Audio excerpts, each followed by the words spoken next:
Buenas tardes. Antes de comenzar, les solicito que en el chat dejen su nombre, apellido y su correo electrónico para registro de asistencia y les informo que esta actividad será grabada. En nombre de la Universidad Bernardo Higgins, en especial del Magíster en Educación Diferencial y de la Facultad de Educación, les doy la más cordial bienvenida a esta actividad que se desarrolla en el contexto de la Semana de la Facultad de Educación Hugo. Saludamos cordialmente a las autoridades, académicos y académicas, estudiantes, invitados especiales y público presente.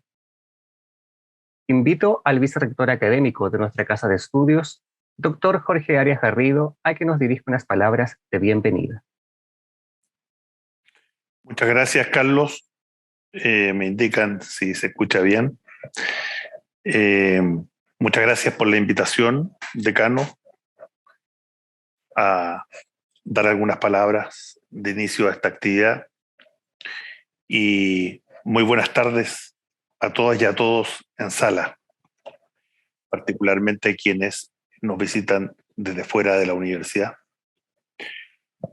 Es tradicional en nuestra universidad programar una semana para cada una de las facultades. Probablemente lleva ya un buen tiempo y es gratificante constatar cómo año tras año dicha semana va enriqueciéndose con una serie de actividades y participantes que le dan sentido a lo disciplinar de acuerdo a cada una de las unidades académicas. Y en el ámbito de la educación y su relación tan directa con la temática que hoy día vamos a escuchar, tiene una relación y un vínculo directo con lo que la universidad también se ha autoimpuesto en la tarea de ajustar y actualizar nuestro modelo educativo. Efectivamente, el modelo educativo, este documento que nos señala en la carta de navegación en materia de qué queremos para la formación de nuestros alumnos de pre y posgrado, hemos considerado necesario agregar uno de los pilares que lo sustentan. Y en este sentido es un pilar que hemos denominado de carácter transversal como desarrollo sustentable. Estábamos ciertos que necesitábamos sistematizar una serie de actuaciones, de cursos, de programas y de contenidos que tenían que ver con el desarrollo sustentable y con alguna de las 7 perspectivas que lo integran. En particular, ¿cierto? Las temáticas relacionadas con derechos humanos y también con multiculturalidad e interculturalidad. Por lo tanto, creemos que no puede ser más vinculante la selección de temas que durante la semana también ustedes tuvieron acceso, los promovieron, y hoy día no nos queda más que escuchar a nuestro expositor principal para efectivamente tomar en cuenta los resultados probablemente de su investigación y enriquecer la formación académica, la formación profesional, la formación integral, en definitiva, de todos nosotros, más allá de que seamos o no estudiantes en los distintos niveles. Así es que, reiterando mi agradecimiento y con mucho interés, los saludo, les deseo unas muy buenas tardes y bienvenido a nuestro expositor, doctor Aldo Ocampo. Muchas gracias. Muchas gracias, vicerrector, por sus palabras. A su vez, invito al decano de la Facultad de Educación, Dr. Manuel Cortés, a que también nos dirija unas palabras de bienvenida. Muchas gracias, profesor Carlos Poblete. De igual forma, saludo al doctor Jorge Arias Garrido, vicerrector académico, quien ha hecho un momento en su agenda para acompañar a cada una de las estudiantes, profesoras, también autoridades, presentadores y cada uno de las personas vinculadas de una u otra forma a nuestra Facultad de Educación. Solamente yo quisiera acá realzar algo a través de las directoras, de las profesoras y de nuestros estudiantes, y también agradecer a nuestro expositor una palabra de agradecimiento dentro de un contexto de una semana de la Facultad de Educación que se efectúa y se planifica año a año con mucho esfuerzo, con mucha dedicación y también con mucho sentido de poner el mejor de los esfuerzos para que resulte una actividad fiel a nuestro declarativo, a nuestra máxima como universidad, que es seriedad y calidad. En ese sentido, yo realmente me siento muy agradecido, primero que todo porque está acá el señor vicerrector académico, nuestro estudiantado en particular de pre y posgrado, nuestras directoras y principalmente nuestro expositor, porque damos cuenta de una actividad sistemática en el tiempo, de una actividad efectuada según los propósitos de nuestra Facultad de Educación y que realmente revela nuestro sentido de ser, nuestra misión, que en el fondo es efectuar acciones para el desarrollo y también para poder aportar a nuestro país en el ámbito de la ciencia de la educación con toda su amplitud y diversidad. Así que en ese contexto yo no hago más que agradecer esta instancia que han sido de tipo presencial y también virtuales, y también les doy la más cordial bienvenida y nuevamente agradezco al doctor Aldo Ocampo. Muchas gracias. Muchas gracias, decano, por sus palabras. La actividad que nos reúne se titula La raza como invención, ontologías relacionales y otras semióticas en el sur global, que será realizada por el doctor Aldo Ocampo González. El doctor Ocampo es teórico de la educación inclusiva, orienta su trabajo a la comprensión de la interseccionalidad, la justicia educativa, la educación antirracista, las teorías postcoloniales, los estudios visuales, la filosofía de la diferencia y las metodologías emergentes de investigación. A su vez, es director fundador del Centro de Estudios Latinoamericanos de Educación Inclusiva, CELEI, institución reconocida y con estatus asociativo a Claxo, primer centro de investigación creado en ALAC y Chile para el estudio teórico y metodológico de la educación inclusiva. También es el creador de la primera licenciatura en educación inclusiva impartida en Chile. Dejo con ustedes al doctor Aldo Ocampo González.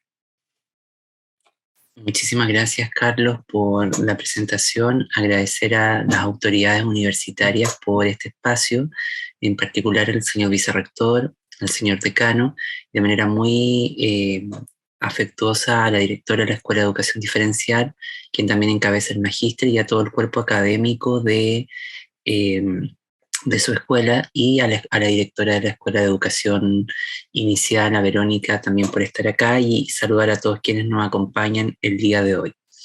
Bueno, yo voy a compartir mi presentación y espero que lo que voy a presentar el día de hoy pueda entenderse en lo que me interesa, que es justamente repensar cuestiones que están ligadas a las formas de entender la humanidad en base a distintos proyectos intelectuales que van a ir destrabando las concepciones habituales en torno a lo que cuenta como humano, como cultura, como lenguaje, en un espacio que para la institución a la que yo pertenezco hemos declarado como objetivo de investigación el sur global. Es decir, en nuestro instituto de investigación nos interesa de manera particular pensar este espacio llamado sur global. Y quisiera aclarar que el sur global va a ser un espacio, no un territorio geográfico, sino un espacio geopolítico, un lugar de permanente empobrecimiento existencial. Y ese espacio de permanente empobrecimiento existencial va justamente a significar todo lo que es África, particularmente Asia y algunas zonas del Caribe y Latinoamérica. Y me parece importante un día como hoy, 12 de octubre, el encuentro de dos mundos, que significó una hecatombe para la humanidad y el mundo en general, importante poder reflexionar en torno a la raza como una invención imperial colonial. Y sobre eso es lo que me gustaría trabajar el día de hoy y cerrar ya mi presentación con la comprensión de lo que son las ontologías relacionales, que es uno de los principios clave en el contextualismo de una nueva educación inclusiva, ¿sí? Antes de avanzar, quisiera dejar dos cosas muy claras, que la raza, el lenguaje y la humanidad son invenciones de carácter imperiales coloniales, lo que quiere decir que en el fondo lo que conocemos como lenguaje, raza y humanidad y humano no son otras cosas, no es otra cosa que un producto o una elaboración imperial colonial para justamente extender estos proyectos a lo largo de todo el globo, ¿sí? Bueno, ustedes me escuchan bien, ¿no? Perfecto, muchas gracias. Bueno, entonces yo quisiera un poco partir haciendo una pregunta y a ver si ustedes me pueden responder por el chat, ya para hacerlo ordenado. ¿Qué ideas tenemos en torno a la raza y a la humanidad? ¿Con qué cosas, qué ideas tenemos en nuestra cabeza cuando hablamos de raza, lenguaje, humanidad? A ver, ¿qué me pueden contar?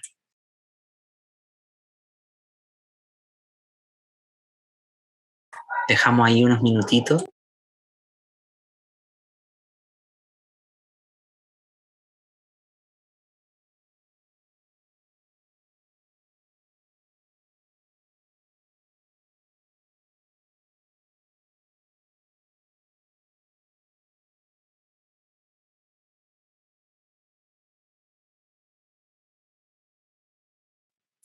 Disculpe, ¿puede repetir la pregunta? Sí, claro, la pregunta era, en el fondo, ¿con qué cosas, qué ideas tenemos para hablar de raza, con qué cosas las vinculamos? Y lo mismo con el lenguaje.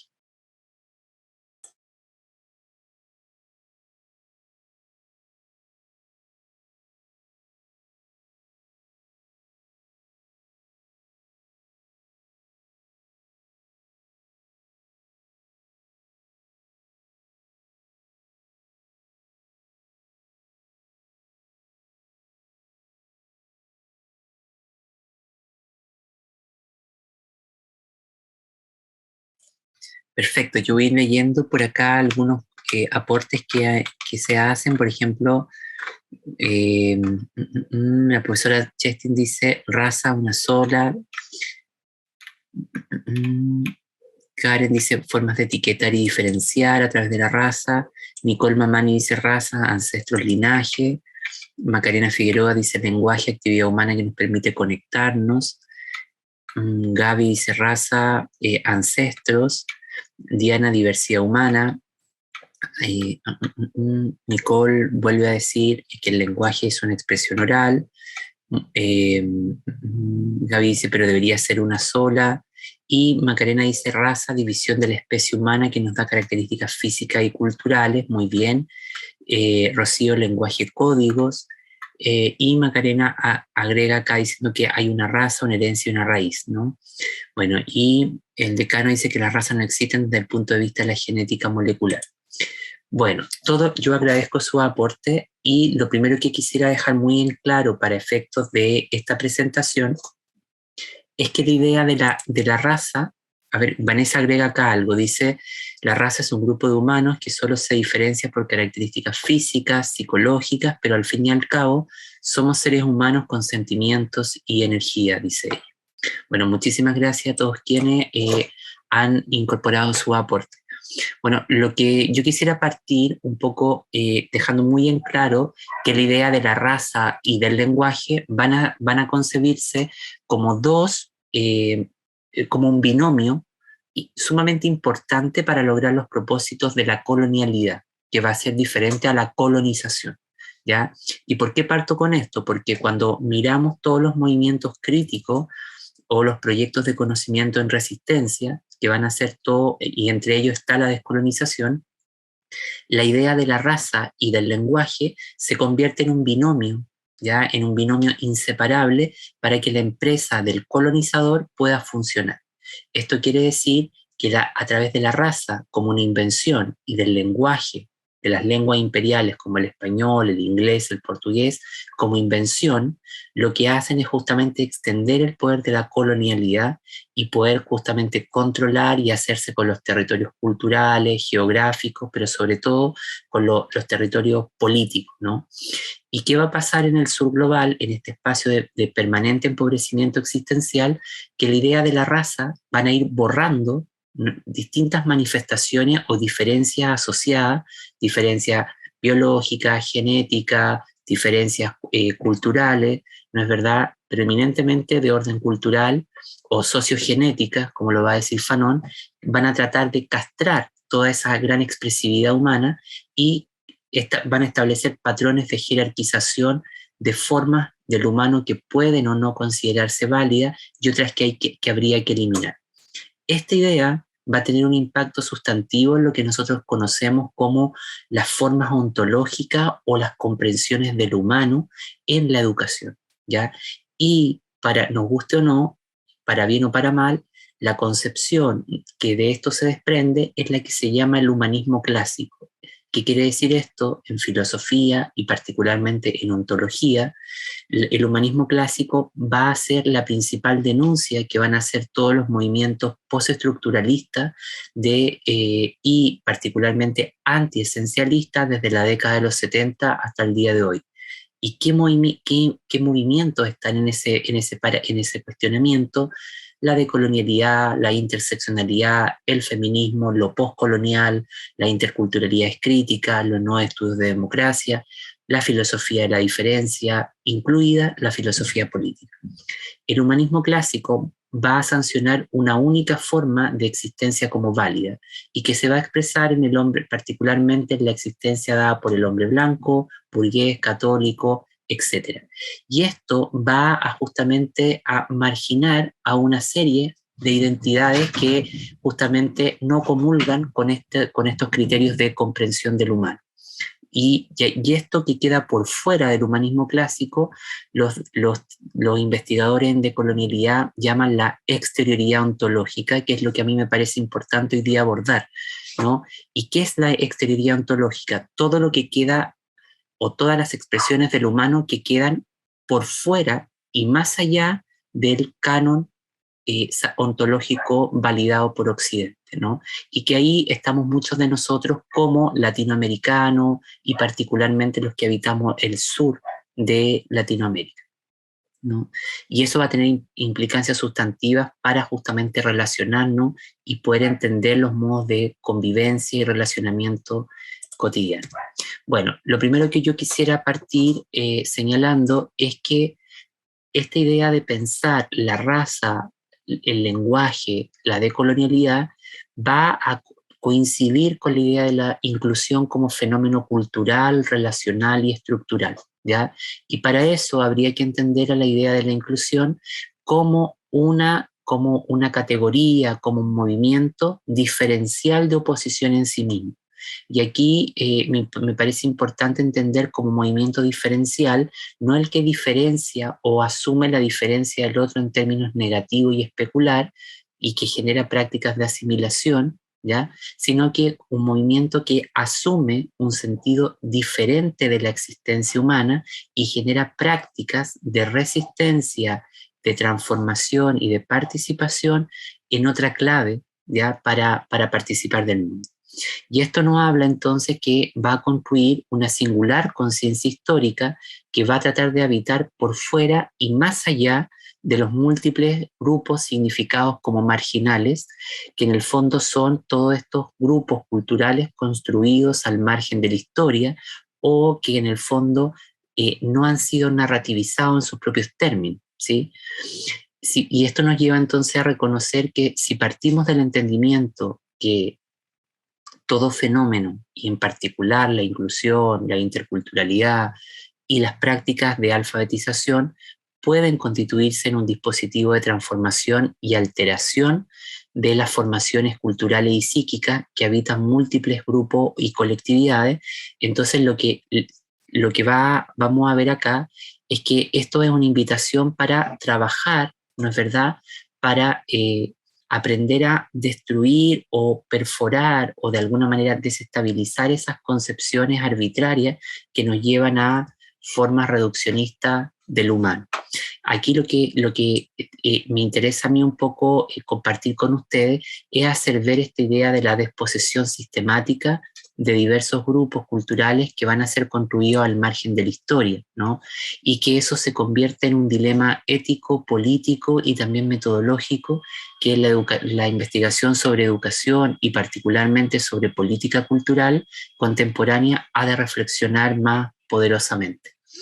No obstante, si asumimos lo que Spivak ya hacía un llamamiento en el año 2002, cuando ella señalaba y decía que existe el riesgo de que cualquier afirmación general o declaración teórica hecha en nombre de las desempoderadas poblaciones subalternas por intelectuales educados con bases metropolitanas pasen por alto las diferencias sociales cruciales entre diversos grupos culturales denominados como subalternos.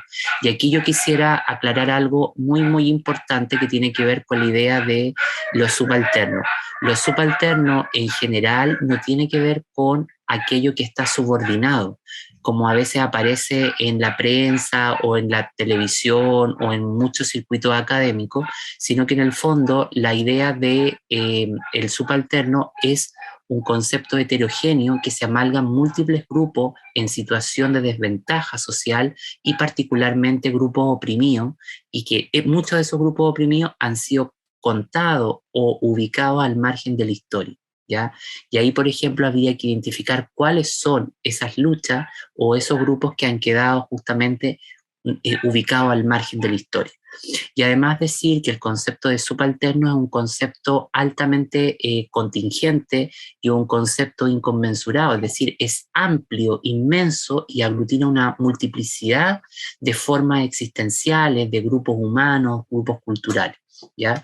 Entonces, si aplicamos esta premisa que Spivak nos plantea a la comprensión de los procesos de marginación de la experiencia cultural de determinados colectivos de ciudadanos, tiene como función entonces interrogar la eficacia discursivo-simbólica de las grandes narrativas maestras sobre las que se erigen diversos argumentos a favor del cambio político y social, ¿sí? Pero aquí habría que hacerse una pregunta y decir cuáles son los contrapuntos de eliminación de tales formas existenciales en la cultura educativa contemporánea.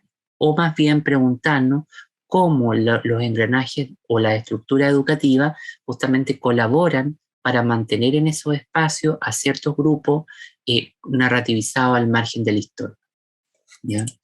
Bueno, eso implicaría entonces asumir una de las tensiones, o que una de las tensiones, perdón, reside en las articulaciones que determinadas prácticas lingüísticas sostienen y dan forma a diversas clases de injusticias sociales y educativas a través del proceso de inmersión del usuario en cada lengua y particularmente la cultura escrita.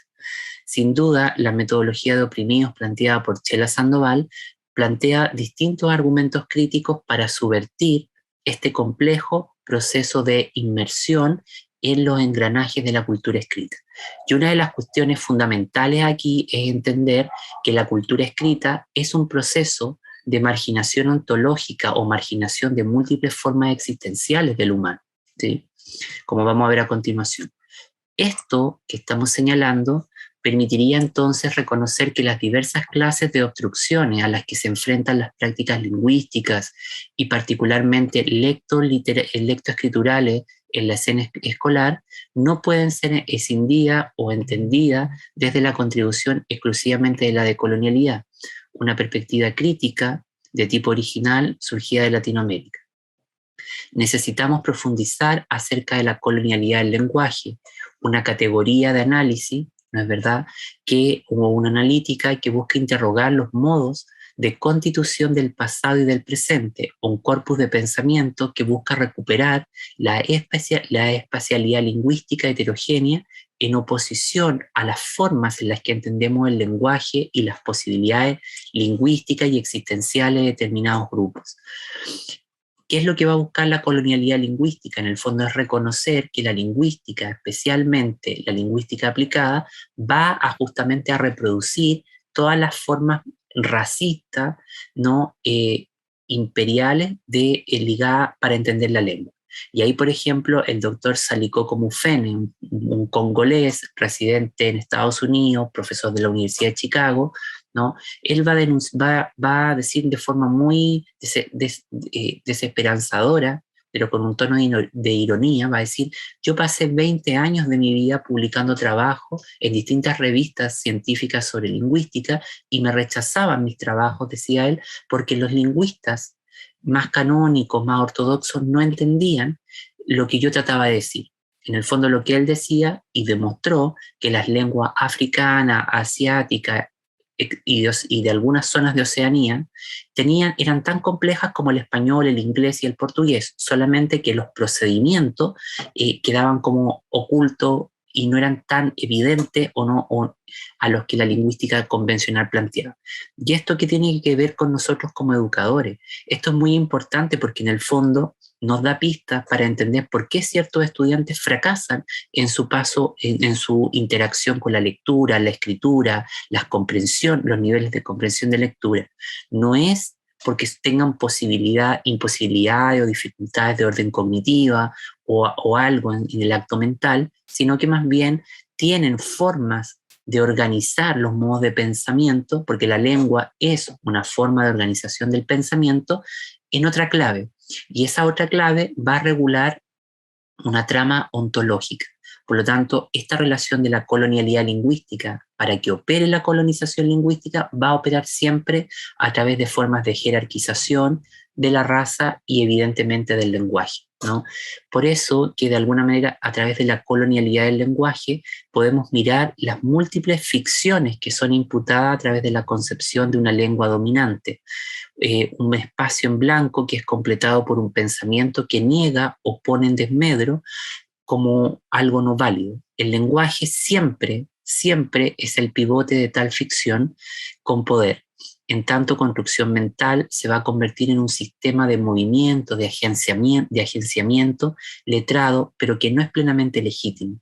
Y de alguna manera, aquí en los procesos del lenguaje siempre son constituidos como algo que va al encuentro de la otredad, ¿no? Algo que pone en movimiento la experiencia, la solidaridad y las múltiples tramas existenciales del humano. Por eso hablamos así de personas que son inscritas como ciudadanos, humanos, lingüística, comunicativa y mentalmente no válidos. Y este sintagma de la colonialidad lingüística planteado por Veronelli ya va a explicarse como múltiples diferencias por las cuales se les niega el estatus de inferior solo por apariencia y no en realidad. Detrás de lo que sostiene son solo diferencias físicas exteriores de las más amplias formas legítimas del humano en la sociedad. En el fondo, de alguna manera, lo que yo estoy tratando de hacer ver es que las posibilidades culturales, sociales, que en el fondo nosotros entendemos que serían expresiones propias del humano de ciertos grupos que habitan la escuela o la sociedad, no nos permiten acceder al material de comprensión en profundidad de estos grupos.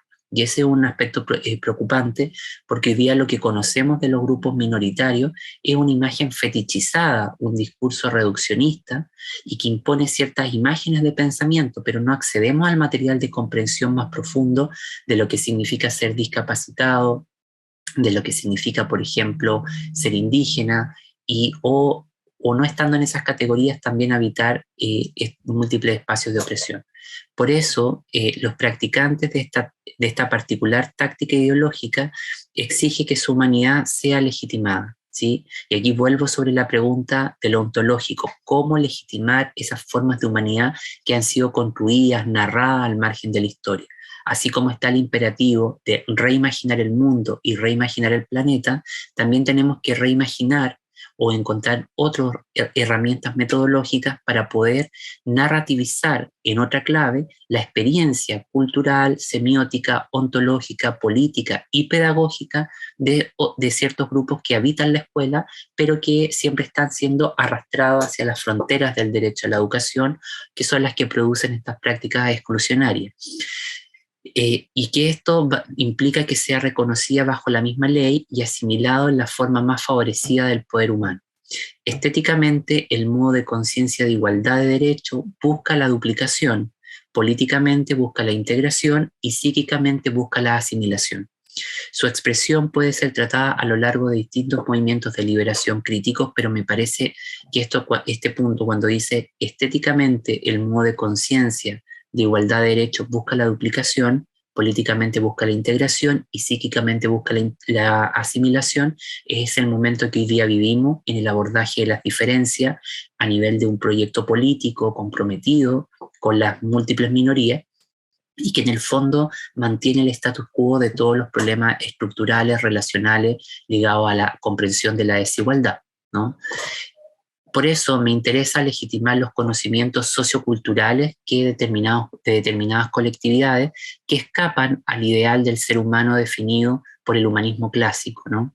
Es el ejercicio de entender las prácticas de literacidad, de relación con la lengua, de comprensión del humano, que han privado sus derechos a determinadas comunidades, restringiendo el tipo de oportunidades y la profundidad de su destino social.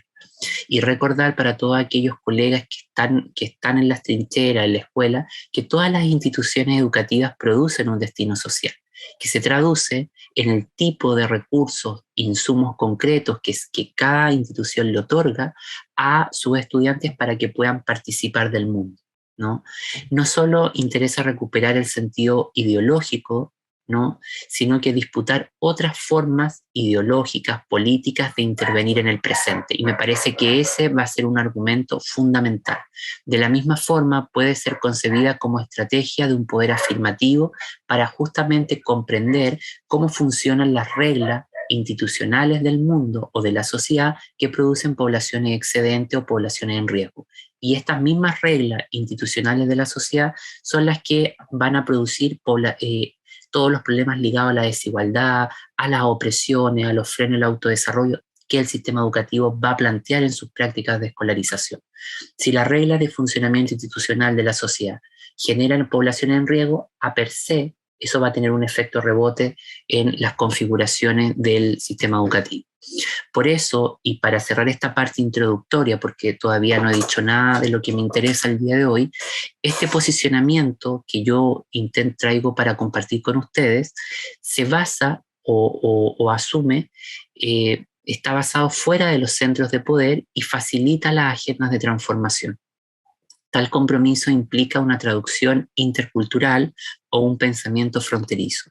No se trata de encontrar similitudes y equivalencias entre paradigmas en conflicto, sino que generar ya diversas posibilidades entre discursos disponibles sobre alternativas pluriversales. Se trata aquí entonces de producir un entendimiento, un cambio en nuestros hábitos mentales que permita entender cómo organizar un espacio en el que quepan muchos otros mundos. Eso es lo pluriversal, ¿no? Y esa es una premisa clave dentro de la educación inclusiva y que justamente pueda facilitar esta idea de reconectarse con nuevos significados y posibilidades, entendidas como un proceso imaginativo, pero a su vez arriesgado. Y digo imaginativo en el sentido, queridos compañeros y compañeras, en el sentido de pensar, asumir en términos hegelianos, ¿no?, de cambiar nuestros hábitos mentales o la forma en la que nos relacionamos y entendemos un determinado fenómeno, ¿sí? Por eso la reconexión es vulnerable a la apropiación y la contestación, lo que exigirá cambiar constantemente el posicionamiento y las configuraciones de los discursos descoloniales. Y yo quisiera advertir que no todo puede ser descolonizado, ¿ya? Nosotros primero, para que la descolonización exista, tenemos que descolonizar nuestra mente, cambiar nuestros hábitos mentales. Pero para que la descolonización exista como tal, tenemos que asumir que no todo puede ser descolonizado en el mundo, ¿sí? La descolonización no es otra cosa que interpelar, reconocer que la colonización ha sido un conector mundial de opresión y de racialización y de empobrecimiento existencial en el mundo. Y eso sigue teniendo consecuencias al día de hoy, por ejemplo, ¿ya? Y los sistemas educativos son una de las máximas expresiones de esa colonialidad con el tipo de ranking y expresiones que van a validar.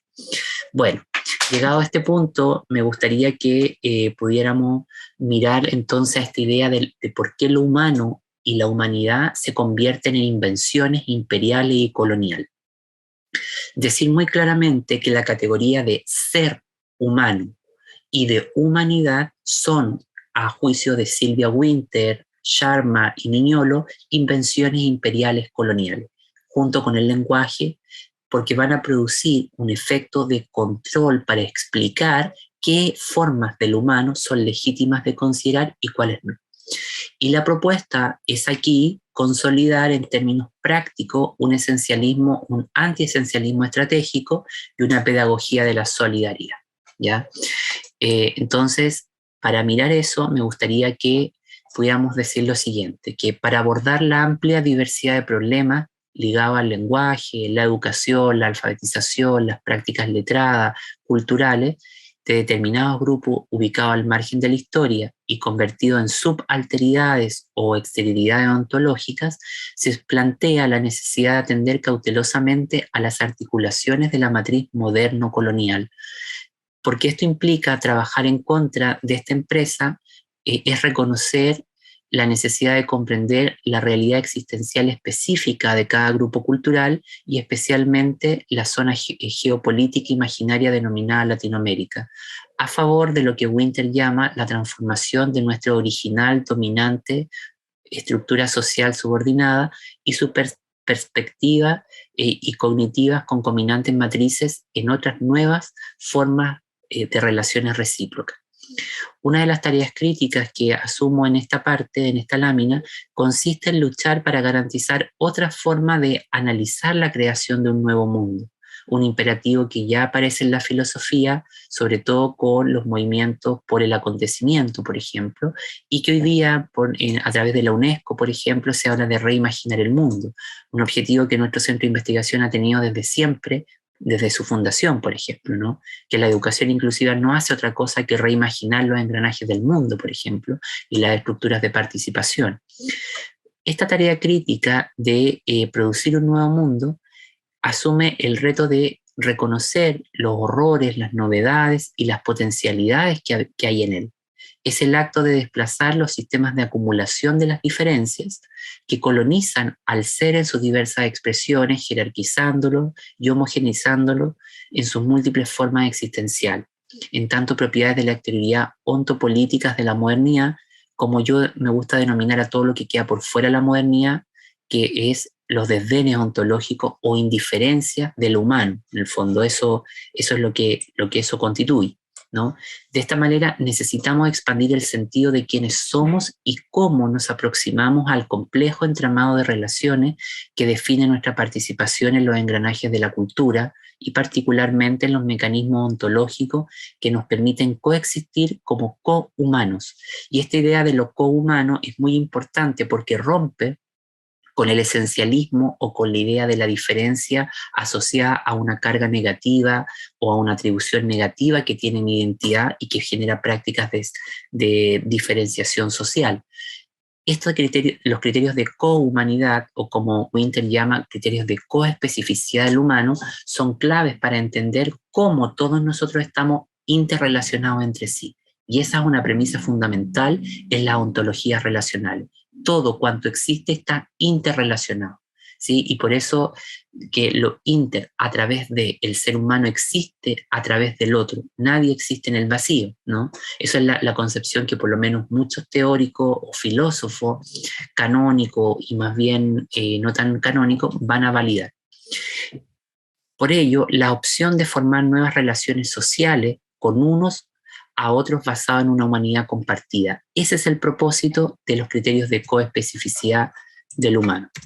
En este sentido, el estudio acerca de las condiciones de acceso y participación en el caso de la educación y particularmente de la cultura escrita, no solo tiene la misión de interrogar los efectos imputados por la matriz moderno-colonial, sino también por entender los usos ideológicos de la lengua y el tipo de estructuras lingüísticas que son sancionadas como legítimas, pero que son incapaces de replegar al otro en el yo.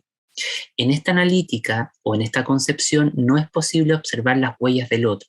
Cuando esta singular ingeniería se mantiene imperceptible, como el caso de Occidente, nos enfrentamos a relaciones no jerárquicas de coespecificidad. lo que es trabajar en función de otro marco cognitivo capaz de romper las reglas del juego, en las que diversas colectividades se expresan sus múltiples modos existenciales, múltiples modos de ser, y desarrollan sus habilidades cognitivos mentales. Necesitamos entonces recuperar y expandir las condiciones de coespecificidad asociada a lo educativo, a lo literario, a la literacidad. Y por eso observo además necesario interrogar los criterios de legibilidad o de comprensión a través de los cuales emergen ciertos grupos en el espacio educativo. En este sentido, entonces, podríamos decir que la matriz moderno-colonial, que es la que produce un sujeto único, universal, estable, ¿ya? No es otra cosa que una formación imaginaria, algo inventado, producido, ¿ya? Propio del poder imperial cultural.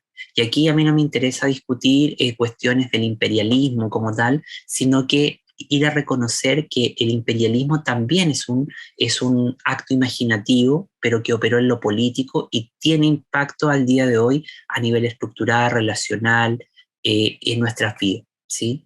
Y sobre todo psíquico y material. No olvidemos que el español como lengua, identidad y sistema de pensamiento, al igual que el portugués y el inglés, son lenguajes del imperialismo. Solo que esta última ha encontrado sistemáticamente condiciones de regeneración y se ha erigido como una lengua propia de un fenómeno globalizante, ¿sí? Y que ha sabido encontrar condiciones materiales y subjetivas de reexistencia, es decir, de poder reinventarse paulatinamente. De allí que mi interés en lo que yo estoy tratando de hacer ver es en desafiar la razón de literacidad o la razón alfabética proporcionada por Occidente, ¿sí? Y que en el fondo lo que hace esta concepción es marginar múltiples expresiones lingüísticas porque muchas veces no logran los desempeños esperados en los términos que esta ingeniería lingüística plantea, ¿sí? Descolonizar el lenguaje, entonces, más que la lingüística, ¿ya? Porque cuando hablamos de descolonizar el lenguaje, hablamos de descolonizar la práctica, ¿ya? Comunicativa, informacional, relacional, mientras que descolonizar la lingüística es cuestionar justamente la racionalidad de ese conocimiento, y especialmente la lingüística aplicada. Entonces retomo, descolonizar el lenguaje es parte de lo que intentaré ofrecer en esta ocasión, pero sobre todo asumiendo que es una empresa que busca trabajar más allá del carácter incompleto de una nueva comprensión subjetiva de la coespecificidad humana. Una comprensión acerca de la descolonización del lenguaje implica reconocer las injusticias lingüísticas, lectoescriturales y pedagógicas que viven muchos grupos. Y esto sugiere pensar acerca de las condiciones subjetivas y políticas que están implicadas en torno a lo que cuenta como humano, y muy especialmente las acciones específicas de los grupos culturales y sus variaciones. Y ahí entramos en el terreno de lo que Maldonado Torres llama colonialidad del ser. Regresemos nuevamente a uno de sus principales puntos de inflexión, las formas definicionales de lo que cuenta como humano. Es el resultado de distintas elaboraciones imaginario-universales que no logran capturar las reales potencialidades y los múltiples modos existenciales del ser. Los mayores niveles existenciales, en el caso del lenguaje y de la alfabetización, están regulados por la cultura, las élites. Con la firme intención de poner término a tales regulaciones, es necesario ofrecer un examen más profundo acerca de los modos de comprensión subjetiva. Cuando digo la comprensión subjetiva es cómo yo me siento, cómo yo percibo el mundo y cómo el mundo impacta en mí, ¿ya? Y eso es un atributo muy importante en el quehacer educativo. Lo que necesitamos entonces es analizar cómo están involucrados a través del proceso de alfabetización propios del colonialismo. Nos interesa profundizar en los sistemas de representación simbólicos ya específicos de la cultura de cada colectividad, definidos como subalternos o grupos culturales ubicados al margen de la historia. La investigación sobre lingüística decolonial y prácticas letradas conjuga la comprensión de los modos de coespecificidad del humano, cómo compartimos unidades comunes, afines a nosotros mismos, ¿sí?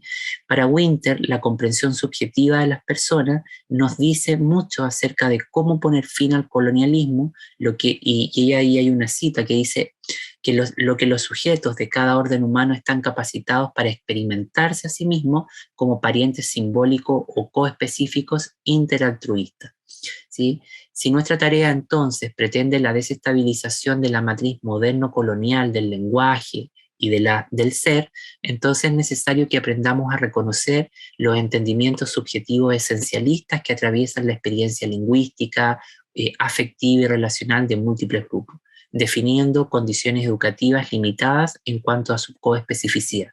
Por eso es un intento de reconocer cuáles son los imaginarios forasteros de la lengua y la humanidad de múltiples colectividades inscritos en lo que ya hemos dicho, la modernidad ontológica, o todo lo que queda por fuera de la gran forma existencial validada por Occidente, que es el hombre blanco, altamente capacitado, ¿no es verdad?, inteligente, etc. Por eso son justamente los modos de representación sociopolíticos los que apresan a tales colectividades en criterios de legibilidad que no les pertenecen. Y esto, en el caso de la educación especial, sucede lo mismo. Se sigue apresando a ciertos grupos en categorías previamente establecidas, pero que no informan con claridad cuáles son esas posibilidades reales del humano. Por ello, la regulación ontológica coespecífica de la lectura permite hacernos conscientes acerca de cómo determinados grupos experimentan un grado de proximidad con otras especificidades culturales, lingüísticas, y que comparten ciertas luchas, afectos, visiones de mundo, prácticas de resistencia, etc. En cierta medida, esto se convierte en un ejercicio de sororidad, de solidaridad, o una coalición, como diría María Lugones, un estar en conjunto, de habitarnos colectivamente, pero para encontrar nuestros puntos de nuestros problemas, nuestras necesidades, nuestras motivaciones, ¿sí? Tatiana, una pregunta. ¿Cómo estoy en el tiempo? ¿Estás bien? ¿Sí? Sí. Ya. Súper.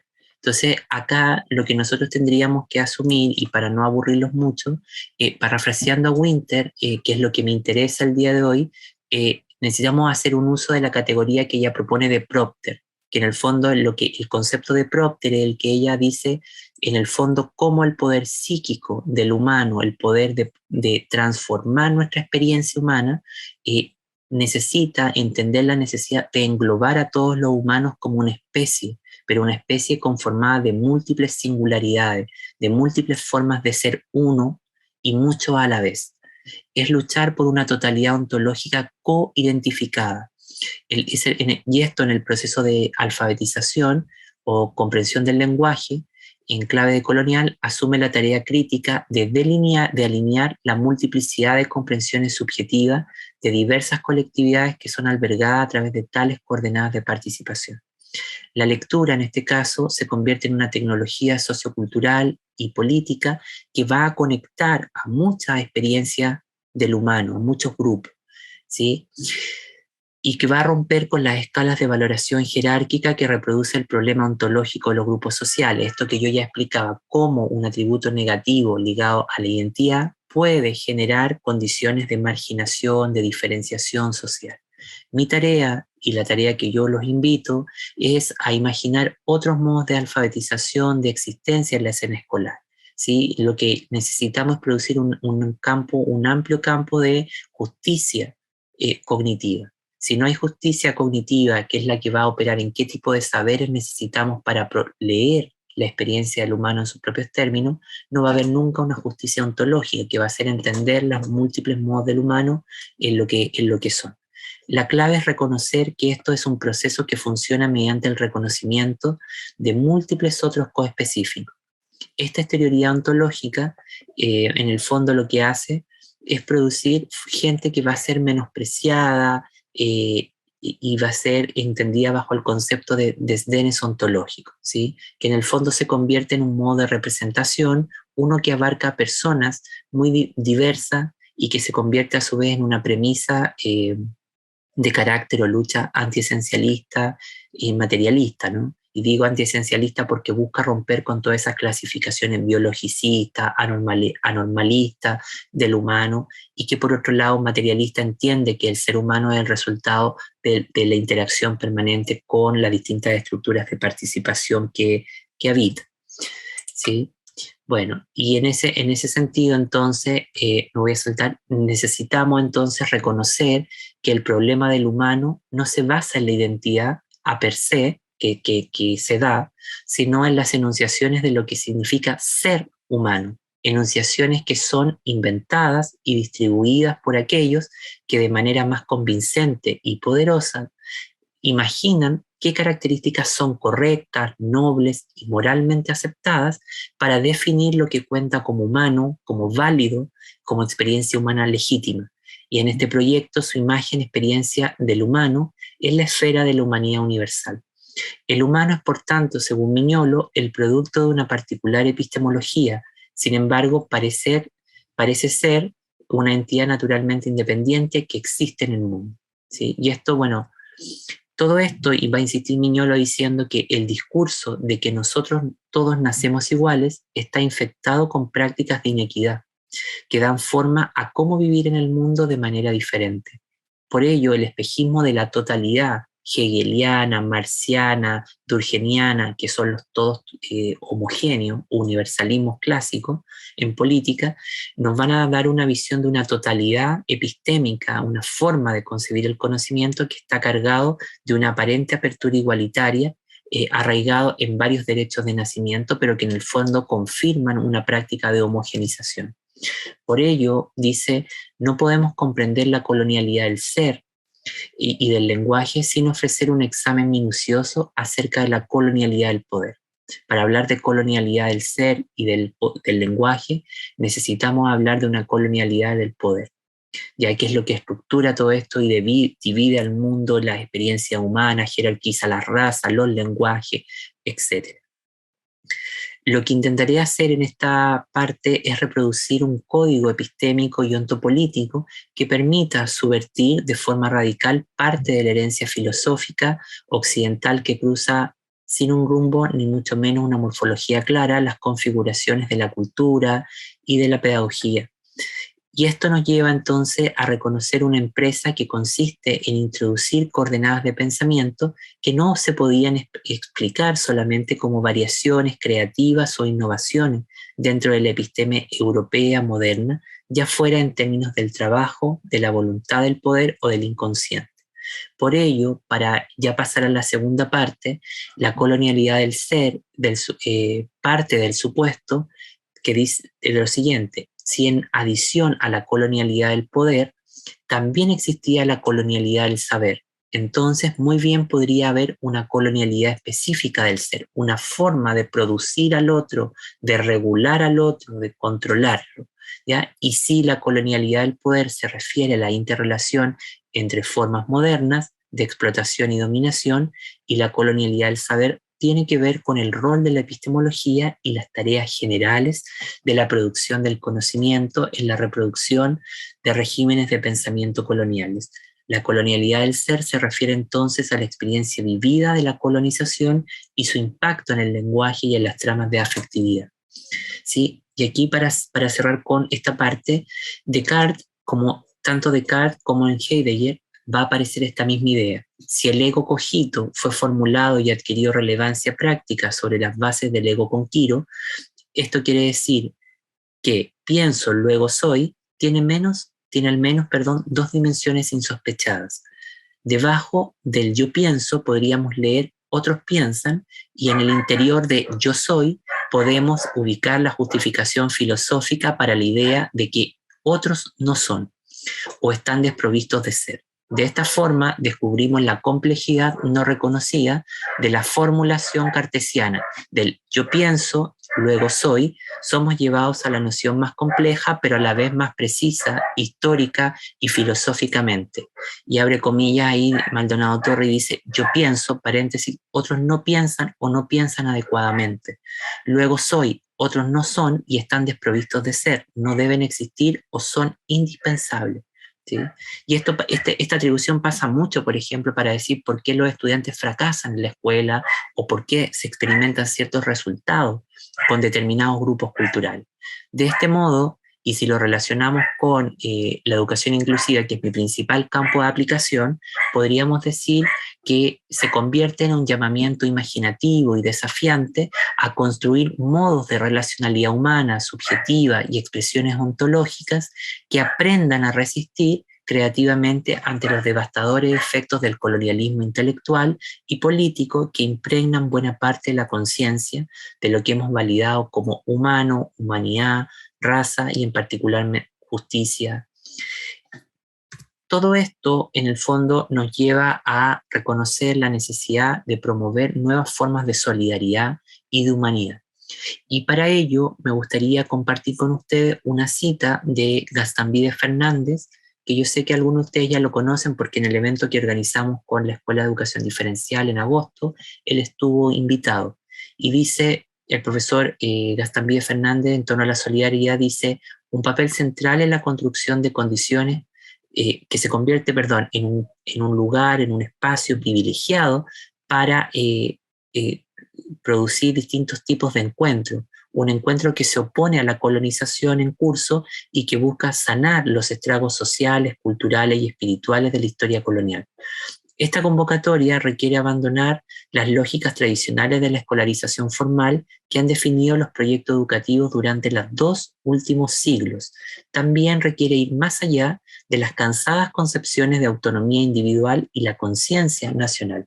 Estas concepciones reconstituyen al individuo como el lugar del cambio social y en última instancia se basan en la misma concepción del conocimiento, que viene a ser esta idea del hombre y lo humano, que sirvió de base para justificar la esclavitud, el genocidio y las guerras de conquista. Por ello, la razón, en sus múltiples y contradictorias manifestaciones, hasta ahora, no ha logrado justamente producir un modo de ser ético que pueda contrarrestar, ¿no?, satisfactoriamente las fuerzas de la colonización que siguen en curso al día de hoy. Por ello, los educadores críticos comprometidos con la descolonización podrían surgir de las condiciones actuales, condiciones marcadas principalmente por una mayor marginación y inestabilidad económica, ecológica y política. Por ello, la solidaridad, va a decir él, un poco parafraseando a Verasini, ya en el 2011, no es descolonización, sino más bien es una forma comprometida en principio con el interés común de la descolonización. La pedagogía de la solidaridad no puede determinar a priori qué tipo de afirmaciones son relevantes para una instancia dada, porque depende de las particularidades y las complejidades de los deseos y las necesidades locales. En otras palabras, debido a que es relacional, dice la solidaridad, la pedagogía de la solidaridad requiere que exploremos las realidades fundamentales que pueden ayudar y a aclarar las relaciones. Esto requiere un cambio, un conjunto diferente de términos para abordar las diferencias que no llevan el lenguaje conciliador vacante y el desfile de la diferencia étnica, del multiculturalismo, ni el relacionalismo individualista eurocentrado traducido en el cosmopolitismo, por ejemplo, ¿no? Él dice que el lenguaje de la solidaridad debe ser abordado a través de tratados y relaciones de tratados que proporcionen la base de relaciones y la pertenencia de no aborígenes a esta tierra. Como explica, dice, el giro hacia el tratado es importante en términos de la formación, de la creación de un espacio de solidaridad en el que se alberguen las distintas expresividades del humano, ¿sí? Y que en el fondo pueda superar estos efectos racistas que se van a desprender propios de la colonización en curso. Por ello, y yo con esto cerraría, Tatiana, no sé si estamos bien. Estamos ok en el tiempo, así que habría que ir a las preguntas ahora. ¿Ya? Súper, ya. Entonces, si me permites con esta para cerrar y ya, por favor. Entonces, la solidaridad entonces constituye uno de los eufemismos retóricos de más amplio alcance en la intimidad de lo que llamamos, por ejemplo, educación inclusiva, justicia, feminismo, decolonialidad, un término que a mi juicio se convierte inflacionario, o sea, está con mucho uso pero muy mal empleado, porque no logra documentar justamente lo que Fernández dice, ¿no?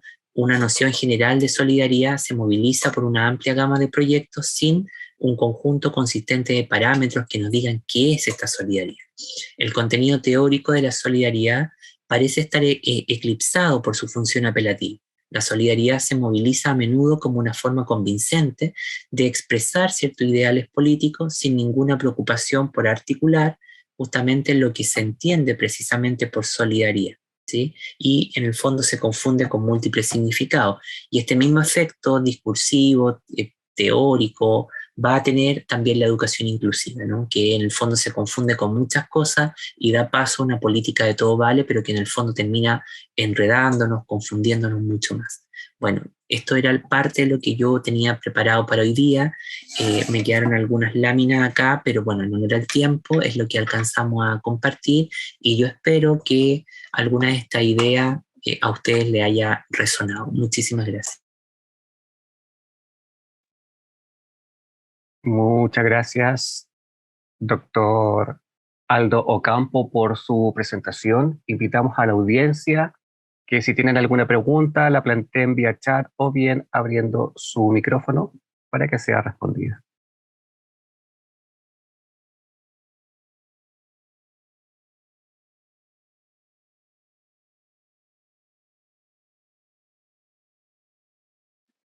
Yo tengo una pregunta, Aldo, y creo que también alguien escribe en el chat.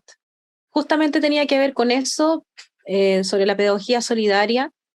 ¿Cuáles crees tú que sería el mecanismo para poder, en el fondo, promover en nuestras pedagogías el término de la pedagogía solidaria, que es un término que está bien vigente, pero sin embargo hoy día dentro de la política pública todavía no está establecido, y sobre todo en la formación inicial de profesores y profesoras?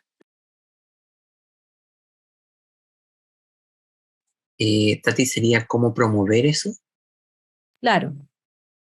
Bueno, yo creo que lo primero que habría que hacer ahí es una crítica más profunda, ¿no? Como para responder la pregunta hay que ir a lo más profundo, ¿ya? Entonces yo creo que ahí esa profundidad está dada por las concepciones que ocupamos en la pedagogía para decir qué cosas son propias del humano y qué cosas no son propias de la humanidad, ¿ya? Y las políticas públicas en general, pareciera que en el mundo educativo chileno hay como una esquizofrenia por la política pública, pero las políticas públicas carecen de datos empíricos, de marco filosófico, analítico. Entonces son decisiones que se toman, que pueden regular normativamente y decir cómo van a funcionar las cosas, pero eso no quiere decir que tienen un sustrato en el fondo para intervenir la realidad y mejorar esos problemas, ¿ya? Entonces, dicho eso, yo creo que el gran problema aquí está en que hay una ausencia de marco ontológico que permitan, digo marco ontológico, formas de entender lo humano que nos permitan asumir la solidaridad como un atributo elemental de la propia práctica educativa. Así como la inclusión es inherente a la educación, la solidaridad también es inherente a la educación. Entonces, yo creería que ahí hay un elemento fundamental. ¿Y cómo esto se podría trabajar? Bueno, yo creo que lo primero es justamente partir por un acto formativo, ¿no? En el que nosotros podamos, por ejemplo, leer a Silvia Winter, leer las ontologías relacionales, entender estos principios de coespecificidad y luego practicarla en la escuela con promoviendo otros principios de relacionalidad, otras formas, dar paso a otras formas existenciales. Ahora, parece que esto suena muy desde el púlpito lo que yo estoy diciendo, pero es lo que yo veo que faltaría, ¿no? Y obviamente hay que cambiar la gramática institucional. Yo creo que la escuela necesita cambiar su forma, su concepción, su organización, su gramática, ¿no? Y que en la medida en que eso pueda alterarse, también nosotros vamos a poder como entender o dar paso a estas formas de solidaridad que hoy día se necesitan mucho más que nunca. En el chat tenemos 3 preguntas que las voy a unir en 2. La primera dice, ¿a qué apunta específicamente la pedagogía solidaria? Y si tiene relación con la coenseñanza. Absolutamente. Y respondamos eso en términos postcoloniales, como diría Smith, en el fondo a la inversa, ¿ya? De atrás para adelante. Entonces, cuando ustedes caminen de atrás para adelante, digan, estoy siendo postcolonial, ¿ya? En el fondo, esa es la lectura. Se llama leer al revés. ¿Y por qué podríamos decir que de atrás para adelante? Porque en el fondo la pedagogía de la solidaridad que va a inspirarse en Chela Sandoval, que es la que nos decía justamente esto de la metodología del movimiento diferencial para entender la opresión. En el fondo ella lo que dice, bueno, lo único que cambia el mundo es la energía del amor, pero esa energía del amor necesitamos pasarla justamente a una acción política. Y ahí es donde ella crea esta metodología de lo oprimido. Y que yo invitaría a que si alguien se interesa lea ese libro, porque Chela Sandoval tuvo mucha repercusión en el feminismo norteamericano, pero muy poca acogida en otros campos de trabajo. O sea, bueno, evidentemente que la pedagogía de la solidaridad está en la coenseñanza, ¿ya? Porque para que la solidaridad se despliegue en el espacio educativo tiene que haber un encuentro relacional, una interexistencia, el existir a través del otro. Y en la coenseñanza o en la coeducación eso pasa. O sea, tiene que estar ese parámetro, ¿ya? Y Gastón Vídez Fernández toma, a mí me gusta mucho esto que él plantea, ¿ya? Dice, bueno, dice que hay 3 tipos de solidaridad. Una solidaridad creativa, una solidaridad relacional y una solidaridad transitiva. En el fondo, la solidaridad transitiva es la que él en el fondo dice, bueno, ¿cómo podemos crear espacios educativos y culturales que permitan movilizar el cambio a favor de aquellas personas que son los oprimidos?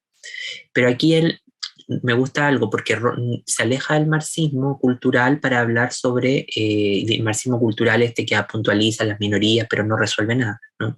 En el fondo se aleja de eso y él dice, bueno, los oprimidos somos todos porque todos experimentamos freno en nuestro autodesarrollo o en nuestro destino social, ¿ya? Y él además agrega la idea de la solidaridad relacional, una forma de existir, de producir la existencia en torno a esos términos. O sea, uno pone en el cambio cultural, otro en la afectividad y otro en la imaginación, en cómo pensamos una determinada forma del mundo, de la práctica educativa, ¿no? Por eso, por lo menos para mí, aunque yo sea excesivamente teórico, yo disfruto la teoría, no porque sea más fácil, sino que en el fondo porque en educación necesitamos justamente recomponer las formas de pensamiento que tenemos, ¿no? Y de alguna manera los llamados hacia la solidaridad tienen que justamente superar los vacíos de la diversidad, que son estos discursos que hablan en nombre de la diversidad, pero en el fondo no resuelven los problemas de ellos, que en el fondo es la expresión capitalista de la inclusión, por ejemplo. Y ahí tendríamos que reconocer que la solidaridad no va a poder penetrar el espacio social y político y también pedagógico, porque en el fondo somos el capitalismo, nos gusta o no. O sea, nosotros habitamos el capitalismo, vivimos el capitalismo, somos el capitalismo, ¿no? Entonces, partiendo de ese reconocimiento es que tal vez la idea de la solidaridad, sobre todo relacional, desde los afectos que él plantea, puede tener más sentido, ¿no? No sé si le respondí a las personas que preguntaban. Hay otra pregunta que se relaciona con cuáles serían los principios de la pedagogía solidaria. Bueno, ahí están estos que yo mencionaba, pues la solidaridad relacional, que tiene que ver con los afectos, las pasiones, los modos de convivencia, la solidaridad transitiva, que es cómo justamente organizamos y actuamos a favor del cambio, y la solidaridad relacional, y la primera que dije, la creativa, que en el fondo tiene que ver con el cambio en nuestros hábitos mentales, ¿no? Esos son los 3 que por lo menos él identifica. Ahora, él tiene un texto que está publicado en una revista canadiense del año 2012 que se llama Pedagogía de la Solidaridad. Y el gran núcleo duro de acuerdos que él toma para justificar eso, lo toma desde la pedagogía de Paulo Freire, por ejemplo, ¿no? Y de hecho ahí es muy importante todo lo que Freire escribió sobre la pedagogía de la concientización, ya todo lo que puso sobre la pedagogía de la solidaridad.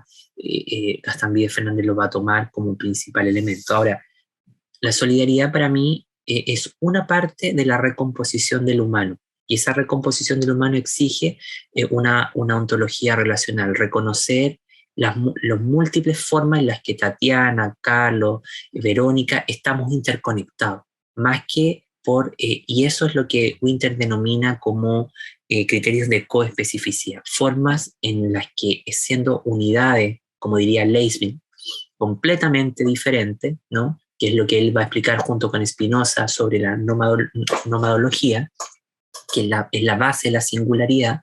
Él dice, bueno, existen múltiples unidades diferentes unas de sí, con un devenir único, entonces lo correcto es que en el espacio escolar y político y social se encuentren esas múltiples unidades, que él llama monadas, y luego les llaman singularidades, pero que están interrelacionadas por formas puntuales de interrelación. Entonces yo puedo, y es lo que en el feminismo, si hay alguno aquí que adhiera a ese movimiento, el feminismo de María Lugones toma eso bajo el criterio de coalición, por ejemplo. Y ahí dice cómo el sentido de la coalición es que nos encontramos, nos unimos a través de, por ejemplo, de nuestras penas, de nuestra alegría, de nuestra resistencia, ¿no? Entonces tiene que ver un poco con rescatar ese pluralismo ontológico también.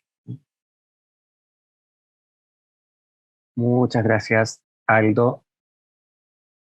En nombre de la Universidad Bernardo Higgins, en especial de Magíster en Educación Diferencial y de la Facultad de Educación, agradezco la exposición del doctor Aldo Ocampos y a ustedes por su participación y los dejo cordialmente invitados a reunirnos en otra oportunidad. Que tengan buenas noches.